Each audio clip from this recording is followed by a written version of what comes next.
Hello, welcome to another edition of the Hispanic Patriot, a weekly podcast broadcast live from a secret, undisclosed location deep behind enemy lines in Denver, Colorado. Here we speak the truth and nothing but the truth, so help us God. And now, without further ado, here is the host of the Hispanic Patriot, Hugo Chavez Ray. Thank you, Peter. Hugo. Hello, everyone, and good evening. Thank you for tuning in to this show. We have a really great guest tonight that is going to be talking about a very important topic that's near and dear to anyone who wants free and fair elections. So we're going to be discussing a technique or a technology, I guess you'd call it, that I had not heard about until recently. And the more I've learned about it, the more intrigued I've been. So I'm hoping that we can bring all of you some good information tonight and that you'll have something to move forward towards the next election in 2024.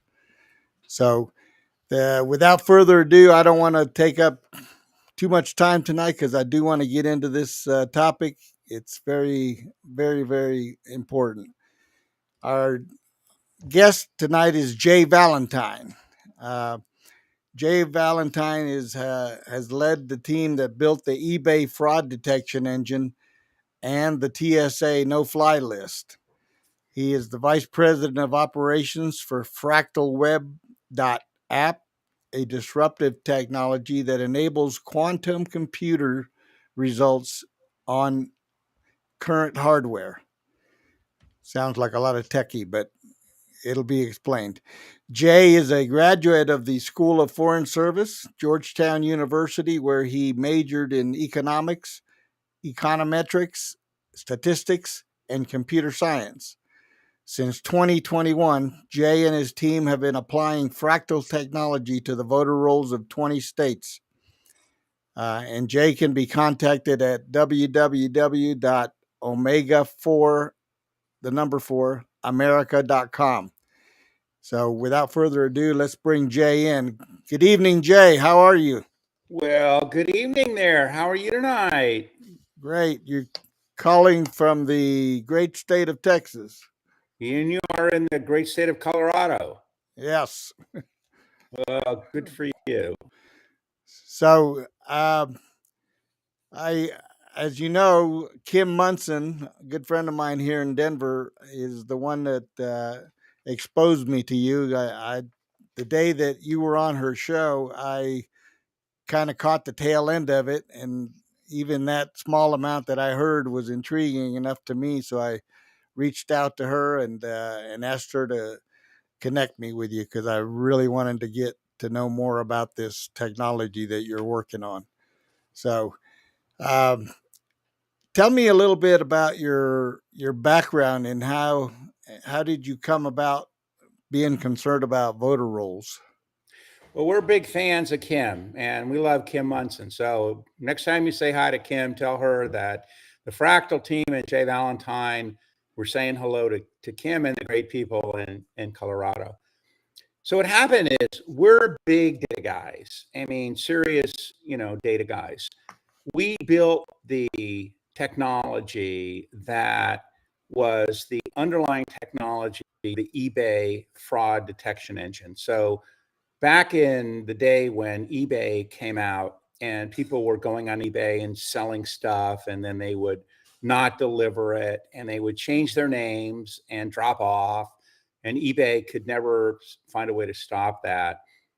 We built a technology to make that go away, and it just literally did. And after that, our underlying technology was used for the TSA no-fly list.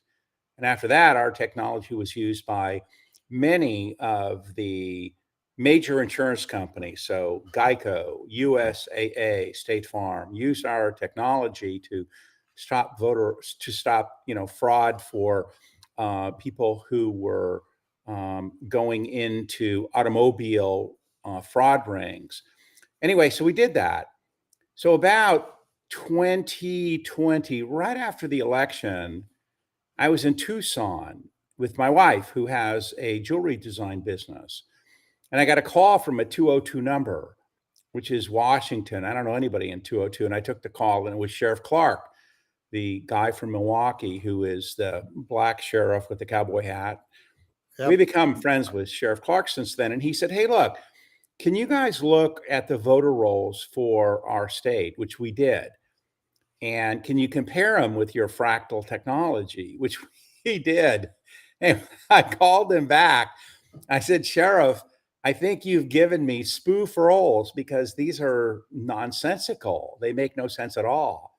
He said, Jay, those are our real voter rolls.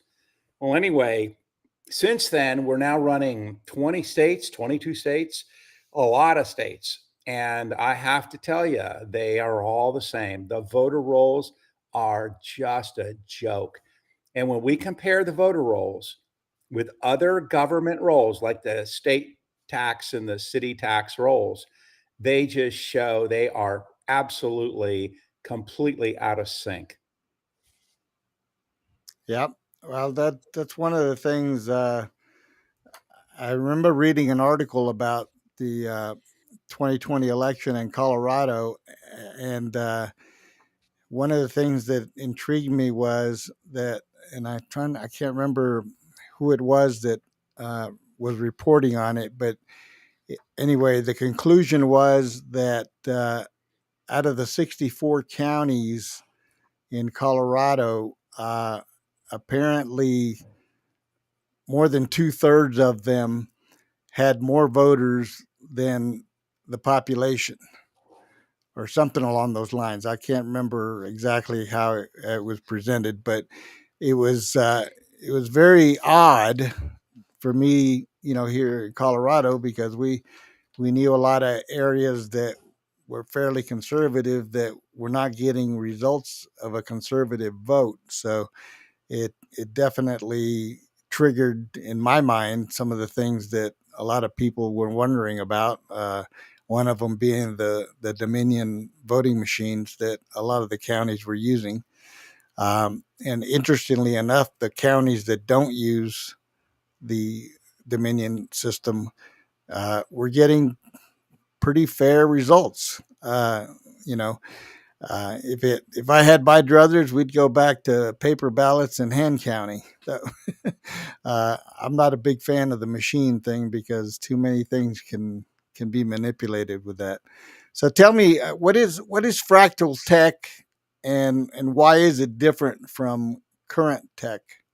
Well, it's an interesting question. So all of the technology that all of us are familiar with today comes from the base of what's called relational technology. Some people call it SQL, SQL, data lakes. It's all kind of the same. And it's extremely slow. So what we did was, our team, who's been working on new types of technology for over 30 years, built a new technology stack called Fractal. And what Fractal enables us to do is to take something, to give you an example, we deal with a lot of large electric utilities.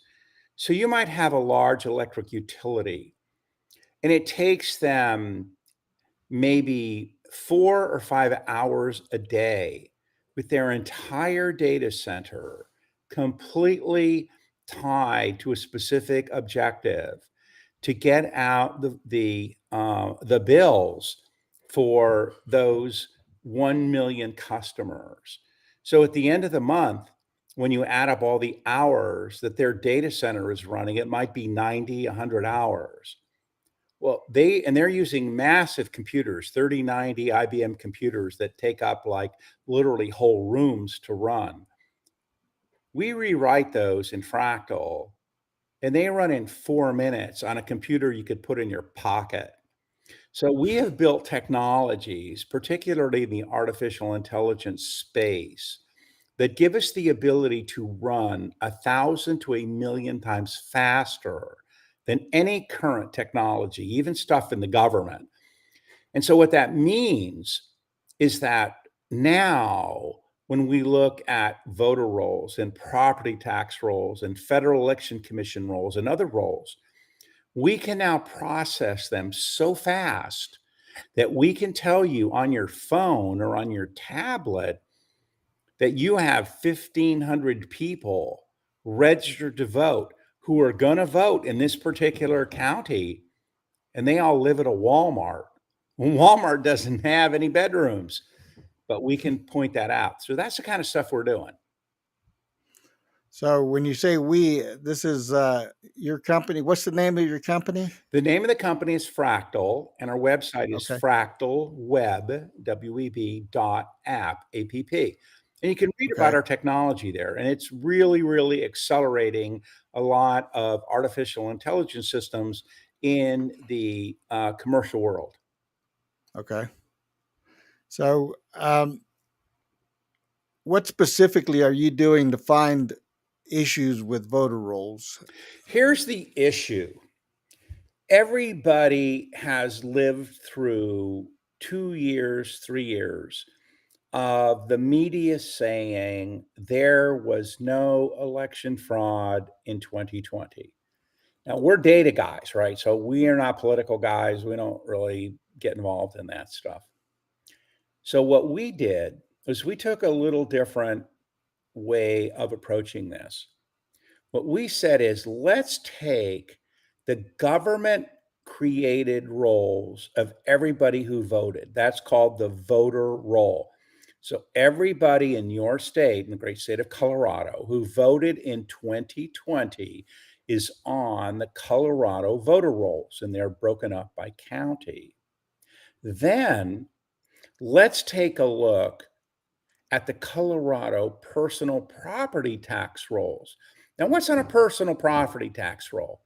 Okay, well, it could be the type of building, commercial or residential, how many square feet, the year it was built, how many bedrooms, how many bathrooms. It goes on and on. In many states, those are 120 columns of information. They're very detailed. What we do is we compare the two. So here's what we do. And we're doing this right now for Georgia. I mean, this is really a lot of fun. So there seems to be around the United States right now a question of whether the great state of Georgia in 2020 had an election where Trump and Biden were involved, and that election was on the up and up. We have no opinion on that. We're data guys. So what we did was we got a copy of the Georgia voter rolls for 2020, right around the Trump-Biden election. And we got a copy of the property tax rolls for the major counties, which is Fulton, Gwinnett, Cobb, and a few others. And we compared them.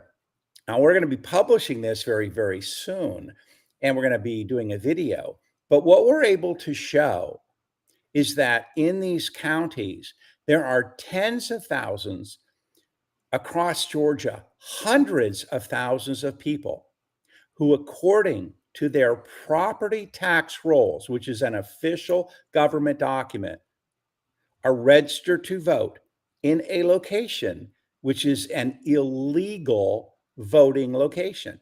So it's okay to vote in Georgia, but not if your house is a Target store, not if your house is a 7-Eleven, not if your house is a funeral parlor, not if your house is a vacant lot.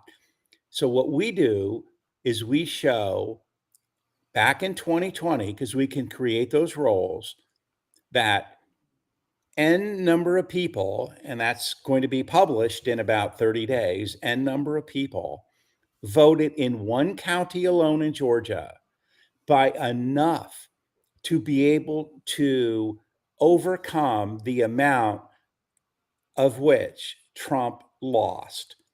So when we show this, people say to us, well, how can we trust your data? Well, it's not our data. The data is data from the county property rolls and the county election rolls. All we're doing is the comparison. And people ask us, well, why hasn't this been done before? Well, the reason is because nobody had the compute power to do this before. Well, we do. And we're doing this not just in Fulton County, We're doing this in 11 counties in Georgia. We're also doing this in 27 states. So some states like Idaho, we have 1 or 2 counties, but they're the biggest counties in the state. And we're showing the numbers of people in those counties who, according to the property tax rules, are ineligible. And we're making that public information. So that's what we're doing right now. Sounds like you might be called as a expert witness in Trump's trial, because this is heavy stuff that you just rolled off just about Georgia. I can imagine what's going on in other places like Pennsylvania and Arizona. Jay, what's that So website again, real quick? Sorry, I don't want to, before you go on, what's that website again? Our website is Omega, OMEGA, Omega, the number 4, America.com. And everything we do, we post there so people can see it. awesome. Go on, Hugo. So what do you give us a little bit about what you're finding in some of the voter rolls that has not been found before? Well, you're going to really enjoy the videos. So let's go to Texas for a minute. So let's take a walk through Travis and Williamson County in Austin, Texas. And let's load all of the sororities and fraternities in Austin, Texas for the University of Texas. Let's just go there. And then what we do is after we load them, we do what's called a sort by age. So we've now loaded, let's say, 100 addresses of sororities and fraternities in all around Texas, in Austin and up in Amarillo and places where there are big colleges. And then we bring in all of the voters who are registered there. There's nothing wrong with that. And then we sort by age. And we sort by age. You're going to find 120-year-olds, 115-year-olds, and they're voting every year from a fraternity house, but it gets better. Then we sort by sex, and you're going to find guys who are living at sorority houses and women who are living at fraternity houses for like 40 years. It never ends. You have no idea how appallingly dirty the voter rolls are. And we're showing that, and we're having a lot of fun with it. Well, that's definitely something interesting because I hadn't heard of that before. So what kinds of data do you use to search for your voter rolls? Give us a little bit about how you go about doing the searching and how you select the data that you're looking for. Well, data is a really interesting thing. So data has a characteristic called multiplicative. Here's what that means. It's kind of a geeky phrase. Here's what that means. If I have one copy of a voter roll for a state, it's kind of like looking at a map, and I can kind of see the map. But if I have two different copies of the voter roll, even on different dates, or if I have two databases that have name and address information, what happens is when I measure them against each other, it looks like a relief map. You know, the kind of map where you can kind of touch it and you feel the mountains are and stuff. That's what happens when you have two. We don't have one and we don't have two. We've got like 30. When you multiply one against the other times 30, okay, and remember, we're talking about supercompute capabilities here. You find unbelievable stuff. So let me give you an example. So we're doing the voter rolls right now for Utah. Now, Utah is not a swing state. It is not a state that a lot of people are interested in for many reasons. It's kind of a either Republican or Democratic state, so people don't really care about it much. What we did was we brought in the voter rolls. Then we brought in the property rolls. Then we brought in the 9/11 rolls because states across the country are taking a list of all of their addresses so that when you do a 9/11 call, 911 call, you know exactly where to go. You know that it's a building as opposed to a single family home, et cetera. That's like 50 million records. So we ingested that. We didn't stop there. We ingested the FEC records, Federal Election Commission records. Now we have a record of every single person in Utah who has donated to every election. And we're finding like 3,000 people who might have donated $50, and each one of them donated $50 300 times to the same candidate. Well, that's not something that really happens in life, but we find it through the FEC records because we can do that. When we aggregate all of this information and we bring it together, it is very compelling. So in Utah, for instance, I'm mentioning them, I'll keep going. In Utah, they've invited us out. So in early November, we're presenting to the Utah Republican Committee, to their donors, et cetera. People in Utah have been led to believe that, oh, our voter rolls are really clean. Well, we're going to show the voter rolls in Utah, and we're going to open a lot of eyes up there because we're going to cross search with 5 or 6 other databases. So there's a lot of fun things coming up. That's the kind of stuff that we find, but we don't find it with one database. We find it with multiple databases.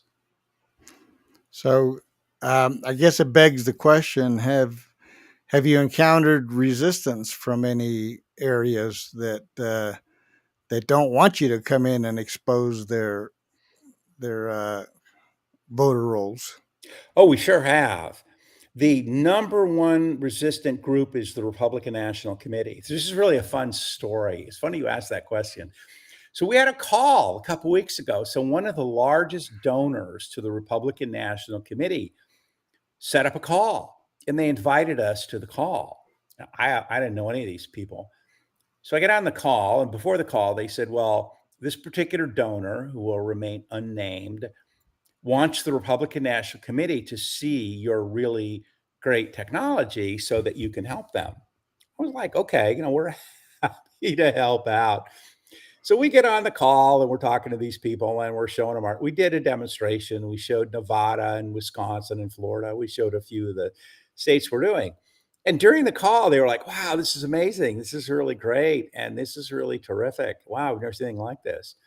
So anyway, 3 days later, we got a call. We got a text actually from a guy in the Trump campaign. He said, well, we were looking at your technology, Fractal Technology, but the RNC said they vetted it and there's nothing there.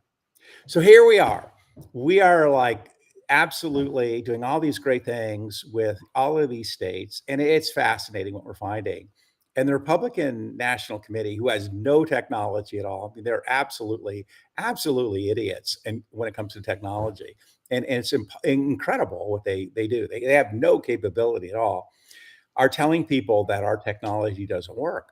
So anyway, what we decided we would do is, well, okay, how are we going to react to that? We could get angry about it, but we're software guys, we're fun guys. So we said, well, look, let's do this. What we're going to do, and we started, is we are now running the voter rolls for every swing state. So for Pennsylvania, so for Georgia, for Nevada, we are in Wisconsin. We are running the voter rolls. We are cross-searching them with the property tax rolls, and we're publishing the results so that somebody like Trump, if he were the nominee, will be able to see with precision exactly how many phantoms are out there that he has to overcome in these swing states to win. And we're going to publish the results in videos starting in the next 3 or 4 weeks. So anyway, it's an interesting question. That's what we're doing. Well, I mean, to me, it would seem, especially someone like the Trump campaign would be extremely interested in this in these revelations and what you're coming up with. It's going to be interesting to see how what you said about the RNC. I can almost hear it because I know that we have some people in the upper ranks that are not exactly what I would call credible in certain cases. So that doesn't surprise me, what you just said. Um, so finding these, or let me put it this way: when you find these irregularities and you come up with these reports, who do you turn them over to, or who do you share them with, and then how are they received, and what do they say they're going to do, if anything? Well, that's a very insightful question. So there's a history to your question. So up until the last 6 months, voter integrity teams using our technology and other technologies around the country, they're finding phantoms by the bucket load. And they go to the county registrar, the secretary of state, and they go, look, we have 300 people who are registered at this apartment complex. And the apartment complex still has a cement mixer out front. There's no roof, there's no walls. They haven't even put in the electrical yet. And yet you have all these voters registered there. Clearly, that is fraud. We should take them off the voter rolls. And the county judge goes, I'm not taking them off. This is happening everywhere. I mean, this is really cool. It's really happening everywhere. So we have a different approach. Our approach is this. Our approach is, let us use the property tax records to determine where a ballot in 2024 is going to be mailed, but there's not going to be an eligible recipient. Well, who would that be? Okay, so in Nevada, we have 870 people in Washoe County, Nevada, living in a vacant lot who are registered voters. Well, if you're living in a vacant lot, how are you getting mail, pal? Not going to happen. So why are we sending ballots there? Because they're going to collect somewhere. Somebody's going to pick up those ballots and going to vote them. Yeah. Then we have 4,000 people living in a hotel. Now, someone would say, well, in some states like Nevada and Arizona, it's okay to register from a hotel. It literally is. But you don't stay at a hotel for 15 years. And these people have been there that long.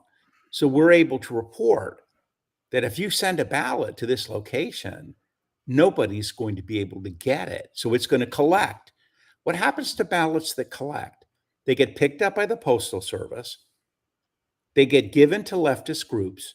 They get voted for leftist causes.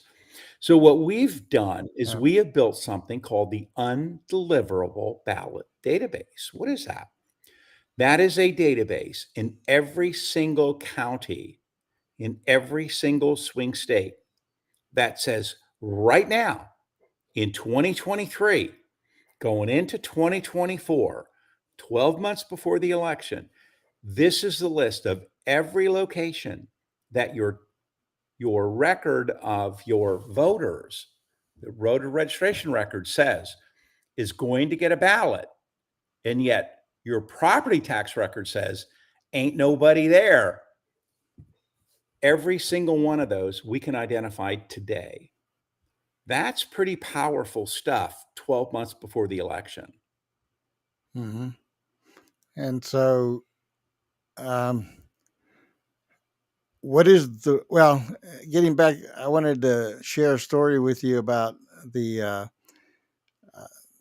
multiple names at a single address. I have a good friend here in Colorado who ran for a legislature seat in a district here in Denver, and what he uncovered was an apartment complex, or actually an address at an apartment where the uh, the one apartment in that address had 40 different people registered to vote with different names, but all with the same phone number.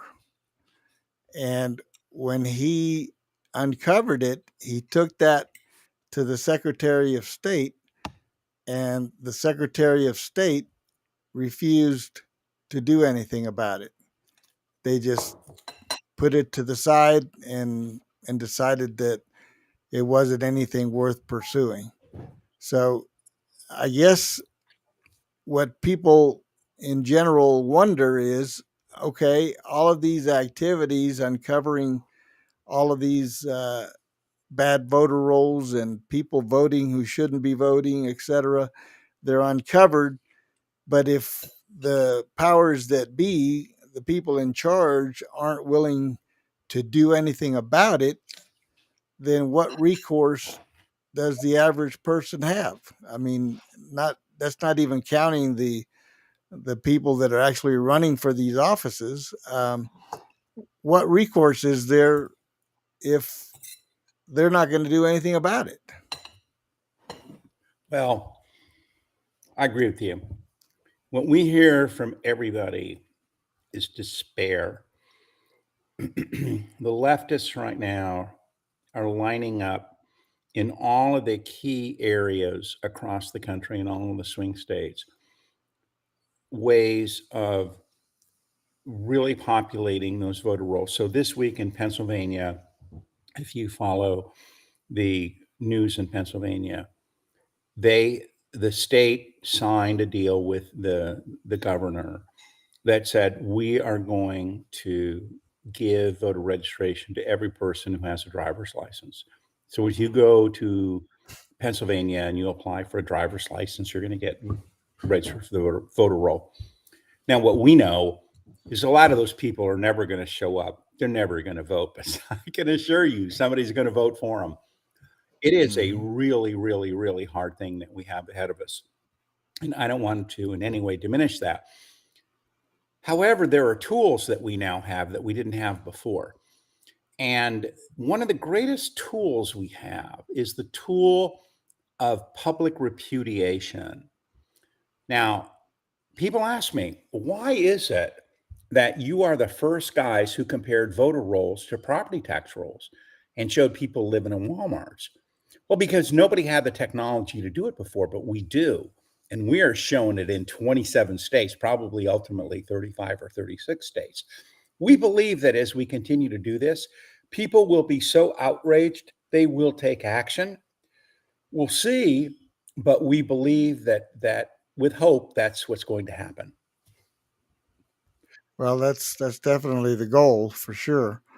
Um, when you talk about, you know, authorities that they won't prosecute, or, I mean, we've got places where they're not prosecuting felonies, for God's sake, and they places where they have no bail laws, which are, you know, outrageous, especially for violent criminals, and so, you know, the average person that's a voter that's not necessarily an activist uh, has this in the back of their mind and says, you know, well, okay, we can make all this effort and have all this activity, and we uncover the evidence, but if the authorities, the justice system, won't do anything about it, then what recourse other than massive protests and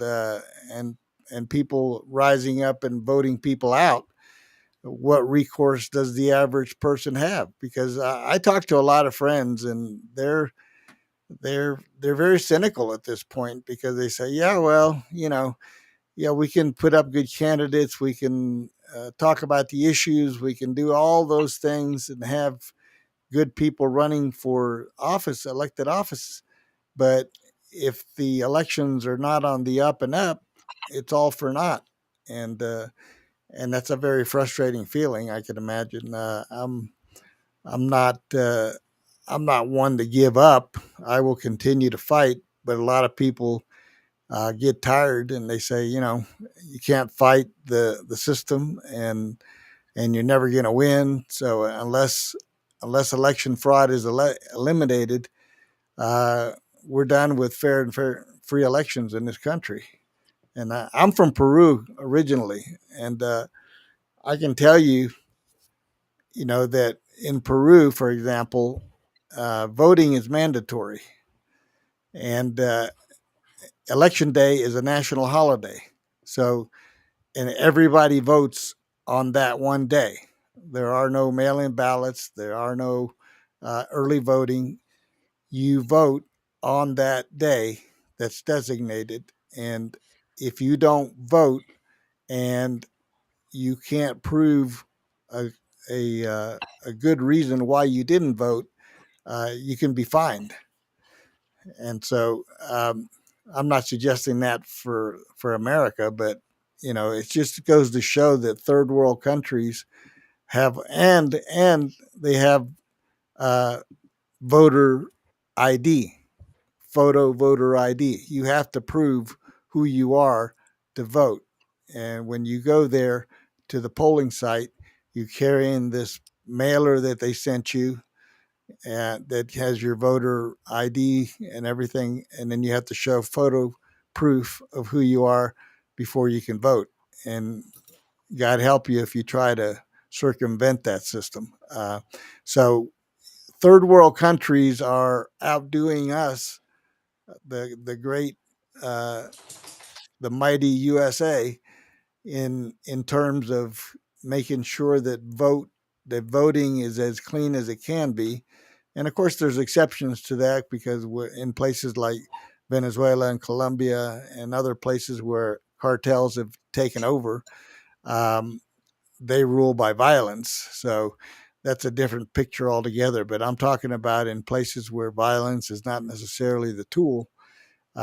They have systems in place that people who vote are legitimate voters, and they have about as free and fair election as you can have, and massive participation because in Peru it's mandatory, so you got to go vote.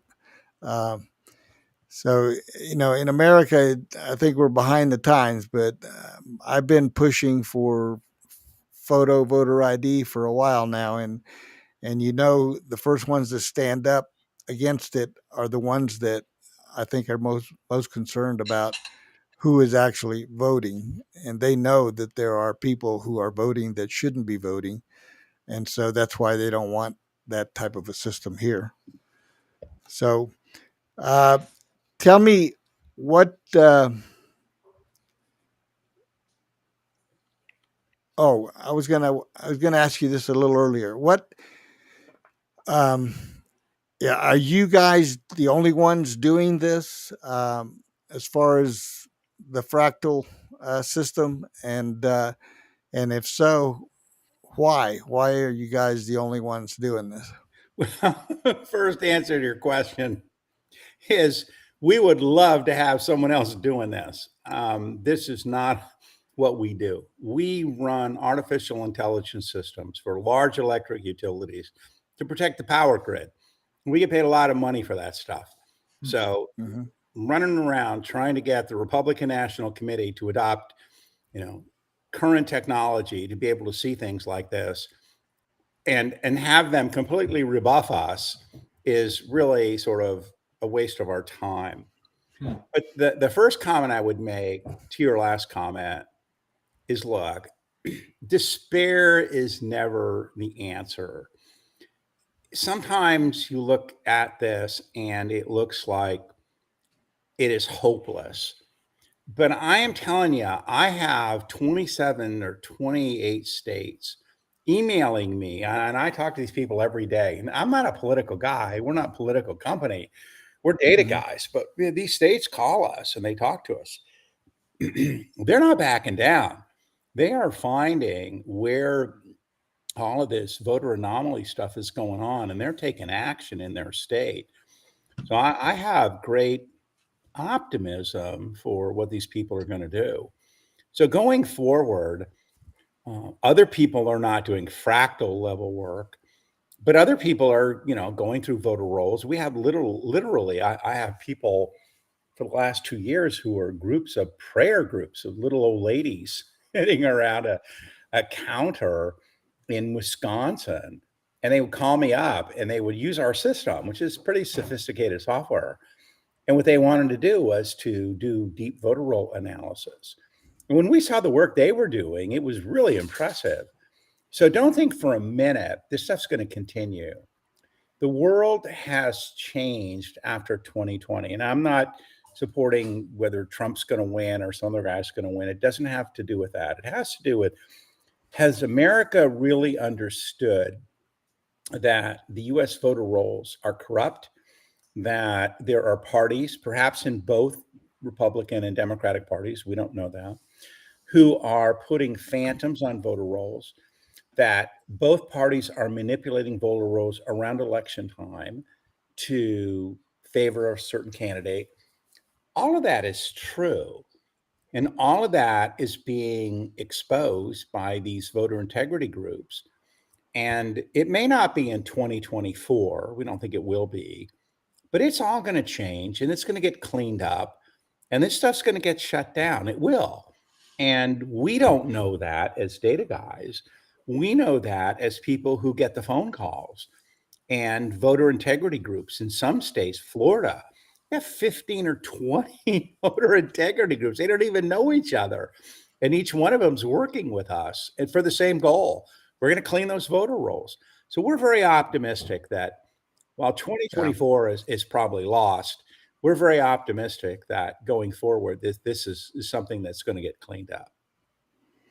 Well, hopefully it'll affect some of what's coming up in 24. Well, we've always, ever since the beginning, we as a nation were always the David versus Goliath. So, you know, the same Providence that was with George Washington and you know, his ragtag military, you know, not official military, his army, against the greatest British, you know, the greatest military force in the world at the time. Look what they did. So, you know, we can never give in to despair because we've always been a nation of underdogs. You know, right always typically is, but yeah. So I think you touched some on this, but what other kinds of data do you look at with regards to this process? Well, that's an interesting question. The way data works is that data has an impact called multiplicative. So when we're looking at one copy of a voter roll, let's say in Wisconsin, we have a certain amount of information. But 3 months later, we get a copy of the same voter roll. Now, all the columns are the same, but the data's changed. 6 months later, we get another copy. We'll multiply that by 10. So now I have 20 or 30 copies of voter rolls for a state like Wisconsin. I can actually see in our world movement in the data. I can see people moving from one location to another. So in Wisconsin, we actually found people moving all over Wisconsin to one specific state rep's district for a primary, voting, and they all moved out 30 days later. And guess what? They all moved back to their original house. So we find that kind of stuff. So the other kind of data we're adding is FEC data, Federal Election Commission. So if you follow James O'Keefe, and he talks about knocking on a door, and he goes up to some guy and says, well, according to the FEC data, you made 5,000 donations in 90 days in your state. And the guy looks at him and says, I made like one $50 donation. What are you talking about? And James O'Keefe pulls the roll and shows you've made 5,000. The guy has no idea. That is happening in every single state with hundreds of people. So we have now ingested the FEC rolls, and we are showing to attorney generals around the state all kinds of anomalies in their data, which shows people who are making hundreds or in some cases several thousand donations, and it's all fake. So that's the kind of data we look at. We ingested last week the 911 data. There are 35 or 38 states who have taken their entire address database for 911 calls, because when you send somebody to that location, you want to make sure that it's the right location. and they created a database, 70 million records. We ingested that. So when somebody says, I am a voter at this address, we have the FEC records, we have the property tax records, we have the 911 records, we have state contribution records, and we triangulate and see, is that really a Walmart or is that really some guy's house? So it's pretty intense stuff we're doing. So have you, just something popped into my mind. Have you uncovered anything with regards to people cross voting? In other words, voting in more than one state? We have, and I have to tell you, it's a joke. When you look at the voter fraud on voter rolls in the United States, 90 to 95% of all voter fraud is in two buckets. The first bucket is an election commission at the county or state level who are messing around with voter rolls during early voting to favor one candidate. So, for instance, we did Arizona. So after the Arizona election, the Kerry Lake campaign called us up and they said, would you do an autopsy of our voter rolls, which we did. They gave us two voter rolls dated October 7th and dated November 4th. And the election was November 8th. And we compared them. And what do we find? We found that right the week that mail-in ballots were being sent out, 33,000 zip codes were changed. So what that meant was 33,000 people in this particular county did not get their mail-in ballot, but they got their mail because it wasn't changed by the post office. Now, where do those 33,000 ballots go? We don't know, but Kerry Lake sure as heck didn't get them. So that's the first bucket, is election commissions modifying voter rolls during early voting to favor a certain candidate. It is invisible to all current technology. We pick it up instantly. The second one is what we've talked about during our call tonight, is voter rolls where we are loading them up with phantoms so that when we need them, we can call them out. And those phantoms are tied to phantom addresses. So those are the two big ones. So a lot of times when state secretaries of state are talking, they say, well, we work with Eric. And Eric can find Bill Jones, who voted in Michigan and California. Well, let me tell you something. There's like 1,000 guys a year who do stuff like that, and 999 of them did it by mistake because they had one too many drinks. They didn't realize that they had already voted in another state. It's less than 0.5%. The big buckets of voter fraud are election commissions and phantom voters. So does your technology track anything related to citizenship as far as a voter? We don't. Being eligible to vote? No, we don't. And the reason we don't is we only deal with publicly available information. So for instance, if you are a non-citizen and a state gives you a voter ID, there is no database out there that says Bill Jones is a non-citizen. Now, there may be in the, HHS area, et cetera, but we don't have access to that. So no, we don't do anything in that area. Okay. So no, go ahead. I'm curious. We were kind of talking about, Hugo started asking about what we can do,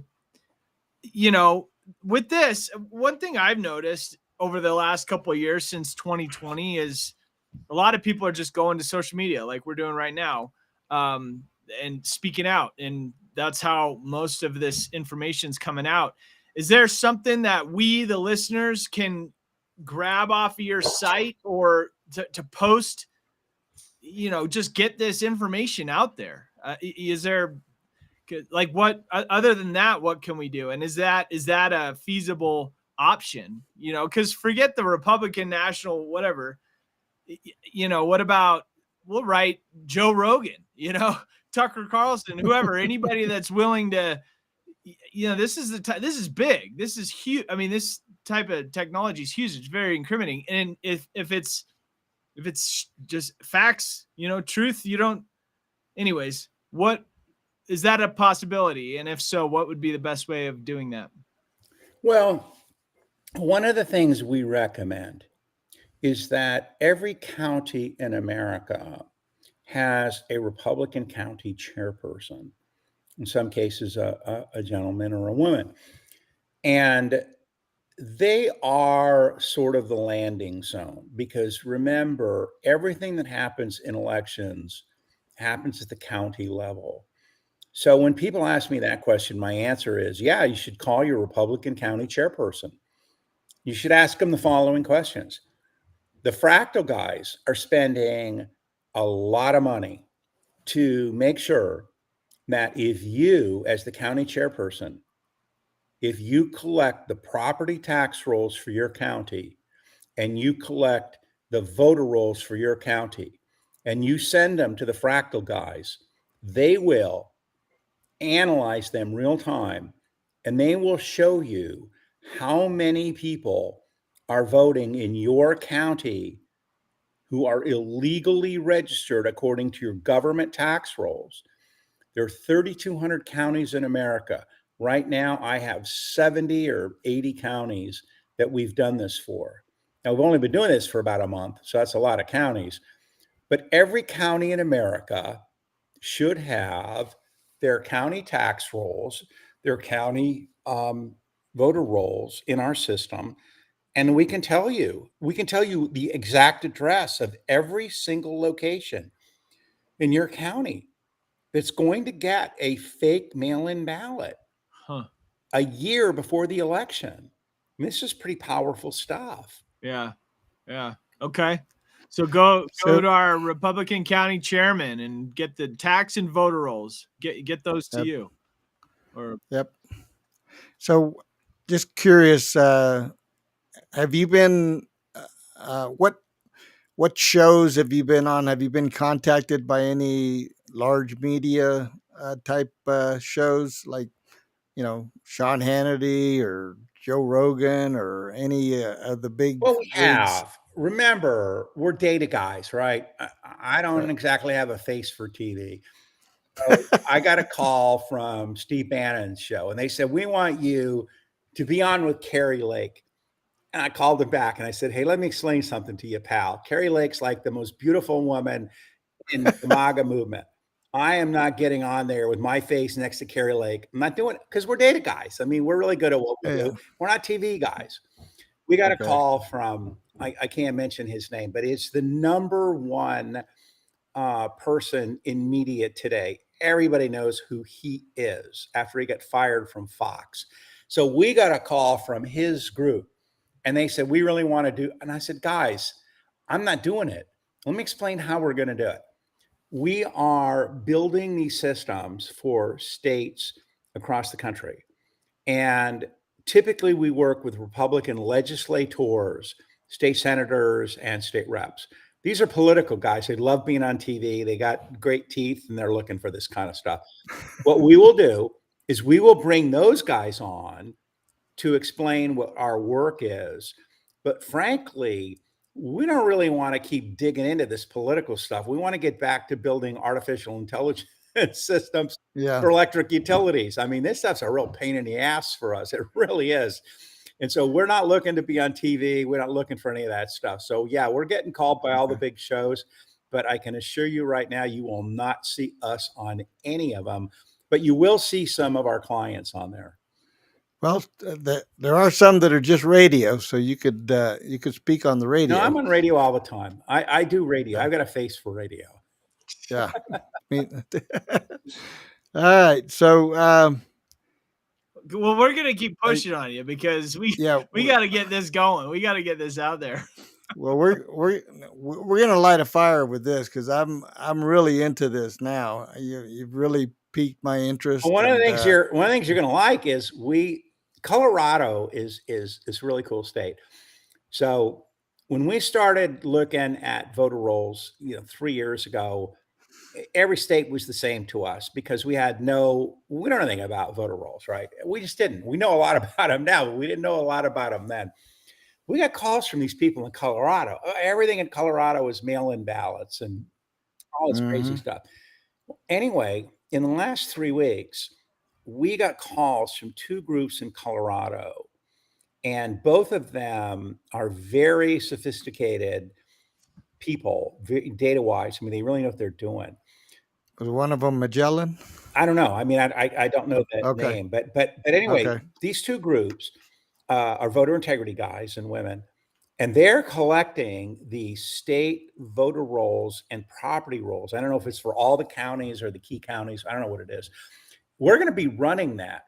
Here's our thesis. We believe, from some other reasons I can't explain, not because they're secret, because they're complicated.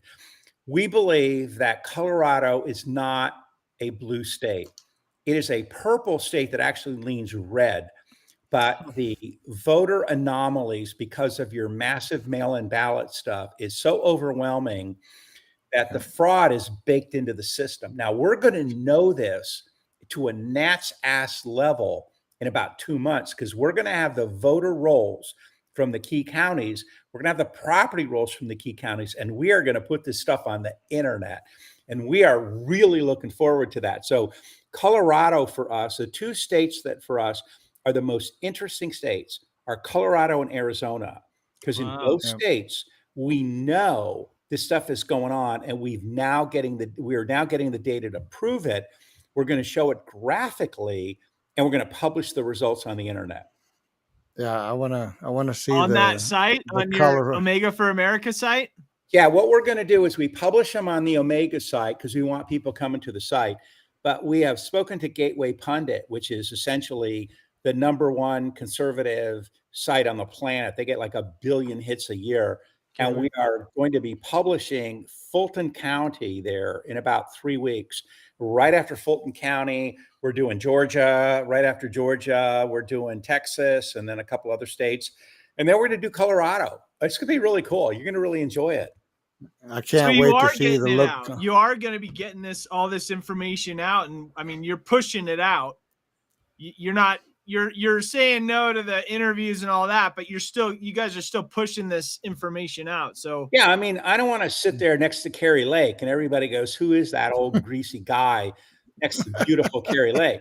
But I think people actually stuff, right? I mean, you guys call me, I do an interview on a baseball cap, and I'm sitting here in my office. I got 15 other things going on. I got rescue dogs at my feet.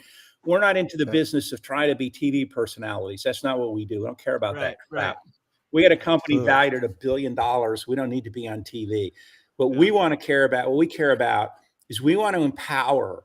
I want to empower a handful, maybe 20 people in Colorado with the technology that they can turn your state around, because they can prove to every citizen in Colorado that your state has been raped for 20 years by leftists, and that your voter rolls are so appalling according to your own tax rolls. And hopefully that will give your people the impetus to get off their butts and to make electoral changes. That's what we're all about. Yeah.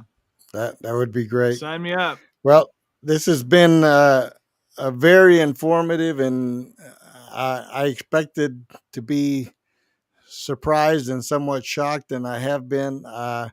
And this is something that I'm going to call it a ball that I'm going to pick up and run with, because I am very, very interested in fixing what we know is happening here in Colorado.